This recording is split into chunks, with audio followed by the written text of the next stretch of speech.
Hello नमस्ते सबैजनालाई। आज पनि सदाको जस्तै नयाँ भिडियोको साथ उपस्थित भइसकेका छौँ। कृपया सबैजनाले हेरेर लाइक शेयर सब्सक्राइब गरिदिनु होला है त। दाजु नमस्ते। नमस्ते, के छ हालखबर? एकदम ठीक छ। अनि के हो दाजु, हजुरले त काण्ड मचाउनु भएछ नि? हैन, काण्ड कुरा छोड्दिनुस्, मैले आसन केही पनि गलत गरेको छैन। हैन, घरमा बुढी र छोराछोरी भएको मान्छे केटीको पछि लाग्ने हो? गलत किसिमको आरोप किन लगाइरहनु भएको? आरोप हैन, गर्लफ्रेन्ड छ रे हजुरको। को हजुरलाई थाहा होला नि? भन्नुस् न मलाई, को? शर्मिला वाइबा। यो हेला डाला ना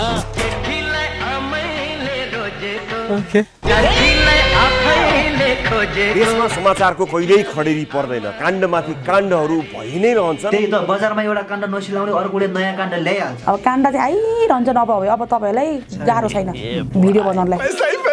काण्ड चाहिँ धन आइरहन्छ। आज मेरो आयो। त्यही त, हजुर र धमलाको काण्डमा पनि मैले भिडियो बनाउने निर्णय गरेँ नि दिदी। म त तँलाई थुक्छु के तँ जस्तो। के भयो? मेरो नाम बेचेर पैसा नकमा के? गजब बेइज्जती है। तिमीहरूको आफ्नै स्वास्नी र लगेर कमा पैसा। हैन सुन्नु न, भने मासले खात्यो। ऋषि धमला हजुरको को? मेरो हुन नसकेको कोही। अनि हजुरको बोयफ्रेन्ड चाहिँ को नि? म हजुर उहाँको एक्स हो? हैन। किन हैन? हजुरले उहाँलाई धोका दिनु भएछ नि? म एलिजालाई डिभोर्स दिन्छु त्यो गर्छु भनेर भन्नुभयो, तर उहाँले मलाई चाहिँ चुतिया बनाउनु भयो हैन त? चुतिया बनाया तुमको। तर उहाँले मलाई कस्तरी, म उहाँलाई एकदम माया गर्ने मान्छे हो। हजुरले मात्र एकतर्फी माया गरेर हुन्छ? उहाँले पनि माया गर्नु पर्यो नि हजुरलाई। सोध्नुस् त माया गर्नुहुन्छ कि हुन्न भनेर। नहीं आउँदैन। चुतिया बनाया तुमको। हरेक नेता हरेक पत्रकार बनाउँदाहरू सबैजना बोका नै हुन्छ क्या? ऋषि धमला पनि बोका हो? अफकोर्स हो त। बोका। अनि उहाँलाई चाहिँ बढी सेक्स चाहिने हेर्नुहोस् है, एकदमै बढी सेक्स चाहिने। काजु खानु हुन्छ नि त डाइरेक्ट, त्यही भएर होला। कहिलेकाहीँ म काजु खान्छु। हजुरले गर्दा बजारमा काजुको भाउ बढ्यो। काजुको पसल मैले राखेँ भने चाहिँ व्यवहार चाहिँ कडा हुन्छ होला है। मलाई काजुको पसल चाहिँ गिरिजा प्रसाद कोइरालाले मलाई काजु खान सिकाउनु। उहाँले काजु खान सिकाउनु भएको, अहिले आएर शर्मिला वाइबासँग गर्नलाई रहेछ हैन? गरेको कुरा देखाउनु पर्यो नि। सेक्स गरेको भिडियो रहेछ क्या? के पुत्रको सेक्स भिडियो छ? त्यही गाईलाई गएर सेक्स गरेको भिडियो छ होला तेरो, बुझिस् नि? हाम्रो भिडियो के छ तसँग? सेक्स गरेको त्यो तपाईको चुसाको त्यस्तो भिडियो पो रहेछ त। कमासले रहेछ नि, तपाईँले त्यो धुर्मुसे कोट लगाएर मजाले सेक्स गर्नु भएको छ नि। धुर्मुसे कोट बाहिर टपको टाई सुट अनि भित्र चाहिँ धुर्मुसे कोट, यो त भएन नि दाइ। अब यस्तो कुरा तपाईँ मसँग नगर्नुस्। थुक्कमा चिक्नेहरू। दाइ सुन्नु न, ऋषि धमलाले धुर्मुसे कोट लगाएर गरेको भिडियो आइसक्यो रे बजारमा। हेरौँ त। कहाँ हेर्न मिल्छ त? ऋषि दाइको बेजेर भइसक्यो यहाँ। बरु उहाँले के भन्न चाहनुहुन्छ भन्नुहोस्। Shame on you motherfucker. गजब बेइज्जती है। के छ? लिटल बुद्धलाई त चिल छ। नाम भन्नुस् तपाईँ। दिस इज लिटल बुद्ध आतंककारी तपाईँ अपराधी हो? नराटो चाहिँ रियल ग्याङ्स्टरहरूलाई हेर अब रड्डीको बारे। त्यस्तो अहंता नदेखाउनु। बुक पढाछ दादागिरीको बारेमा। कति पढ्नुभयो तपाईँ? तेरो दाइ करोडपतिले अहिलेसम्म 12 मात्रै पढाछ। कङ्ग्रेचुलेसन। किताब पढ्न आउँछ तँलाई माछी। तपाईँ पढाइ कुरा नगर्नुहोस्। किताब पढ भाइ। पढाइको कुरा नगर्नुहोस्। तपाईँ ठुलो कुरा हावादारी कुरा नगर्नुहोस्। शिवराज। म हात जोडेर भन्छु, सुन्नुहोस्। म ज्ञानेन्द्र अङ्कल बाई कसैको कुरा सुन्दिन। सुन्नुहोस्। फेरि मलाई सुन भन्दैछ गाई। सुन्ने धैर्यता हुनुपर्छ क्या? रड्डी छोरा तेरो कुरै सुन्न मन छैन। अनि दाइ कुरा सुनिदिनुहोस् न एकचोटि। सुन्नुहोस्। ल भन भाइ। भाइ होइन, ऋषिजी भन्नु। ऋषिजी भन्नुहोस्। लाडो। जे भाइ त्यही बोल्ने। तेरो दाइलाई बाल छैन। ऋषि धमला जी भन्नु। म तँलाई रड्डीको छोरा पनि भनिदिन्छु क्या। तपाईँ बढी नहुनुहोस् है। माछ सिक्ने। जे पाए त्यही नबोल्नुहोस्। माछ सिक्नेहरू हात जोडेर भन्छु, सभ्य हुनुहोस्, शिष्ट हुनुहोस्, बौद्धिक बहस गर्नुहोस्। खा मेरो। अति भयो। तिम्रो मुख छाड्यो नि भाइ, तिमीलाई फर्किने हो कि? रड्डीको छोरी। गाली नगर है। माछ म जे गरौँ न। गाली नदिनु है दिदीलाई। सबजनालाई गाली गरिरहेको छु। फेरि मेरो मुखबाट गाली पाउँछौ नि। लिटल बुद्धलाई गाली गर्छस् माछ सिक्ने त। राम्रोसँग बोल। तेरो घरमा दिदी आमा सब छ। आमा रड्डी भनिदिन्छु ल, के गर्छस्? आमाको तपाईँलाई माया लागेन? आमाको मतलब छैन, देश बनाउनु छ। देश देश र जनताको लागि काम गर्नुहोस्। हो, माछिङी देश बनाउने हेल्प गर क्या। होइन, मेरो त तपाईँलाई पूर्ण सहयोग छ। म नेपाल डेभलप गर्न खोजिरहेको छु हैन। त्यो सपना पुरा होस् तपाईँ। देश डेभलप भयो भने मलाई अरू केही मतलब छैन। तपाईँ देशको बारेमा पनि चिन्ता गर्नुहुन्छ। मलाई फेरि हजुरको चिन्ता लागिरहेछ दाइ। यो काण्ड बाहिर आएपछि हजुरलाई कस्तो छ अहिले? मलाई ज्वरो आएको छ 103 दिन। हजुरलाई त धन्न ज्वरो मात्र आएछ, उता भाउजू झन् बेहोस भएर हस्पिटलमा हुनुहुन्छ अरे।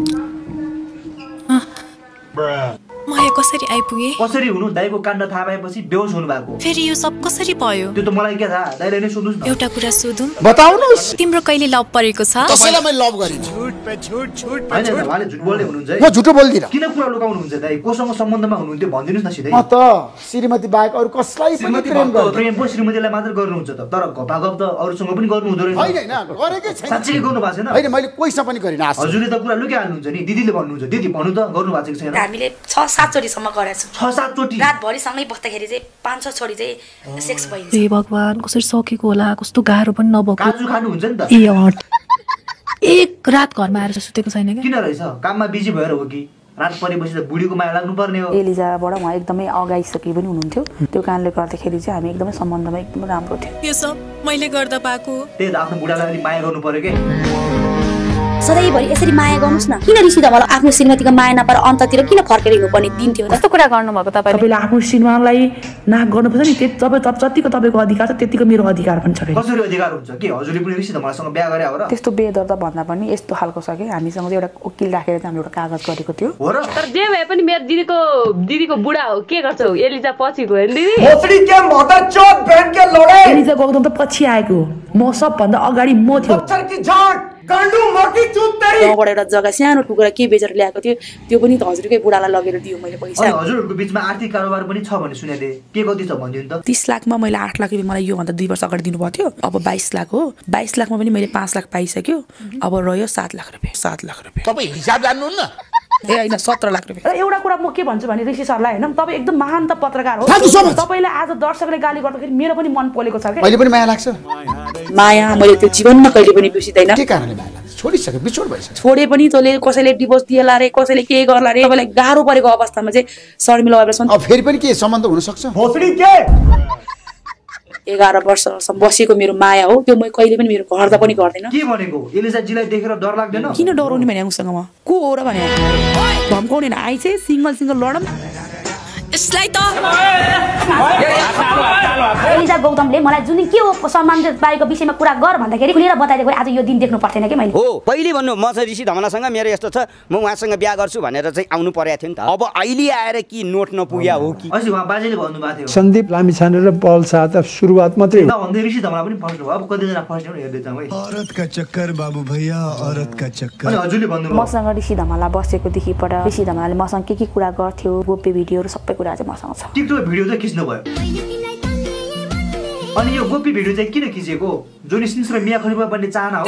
अनि किन खिचेको त? ऋषि धमाललाई फसाउनलाई होला हैन? हो त। ऋषि धमालजी तपाईँ बाटोमा चाहिँ कसरी हिँड्नुहुन्छ? बस म त यति मात्रै भन्छु क्या। यत्रो बेस्याले चाहिँ त्यहीँ गएको भए भइहाल्थ्यो नि।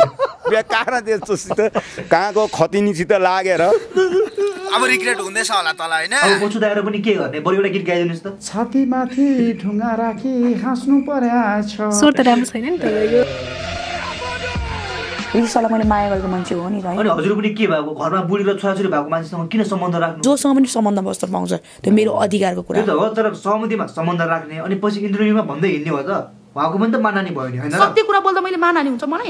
मैले न्याय पाउनुपर्छ। अन्यायमा पर्नु भएको हो भने न्याय पाउनुपर्छ। तर यत्रो मिडियाको अगाडि गोप्य कुराहरू भन्दै हिँड्नु जरुरी थियो र त्यसले गर्दा उहाँको मात्र हैन हजुरको पनि बेजर भयो नि त। म ऋषि धमाललाई माया गर्ने मान्छे हो। म कहिले पनि ऋषि धमालको नराम्रो चाहने मान्छे होइन। म के कुरा गर्नुहुन्छ? नराम्रो त भइसक्यो त, यहाँ घरबारै बिग्रेको जस्तो भइसक्यो। यहाँ एउटा नर्क जस्तो घर स्वर्ग बनाउन सकिन्छ भने यहाँ के बिग्रेको छ भन्नु न? त्यो पनि हो। यो काण्डले हजुरको घरबाट नबिग्रियोस् अनि दाइलाई चाहिँ काजु कम खाने भन्नु होला भने। दाइ शर्मिला बाबाजीले म ऋषि धमालको स्वास्नी हो भन्ने जस्तो कुरा गर्नुहुन्छ भनेपछि हजुरको त दुईटा बुढी रहेछ। हेर्नु न, म त अहिलेसम्म सिंगल छु भने। ल तिमीले काजु खानु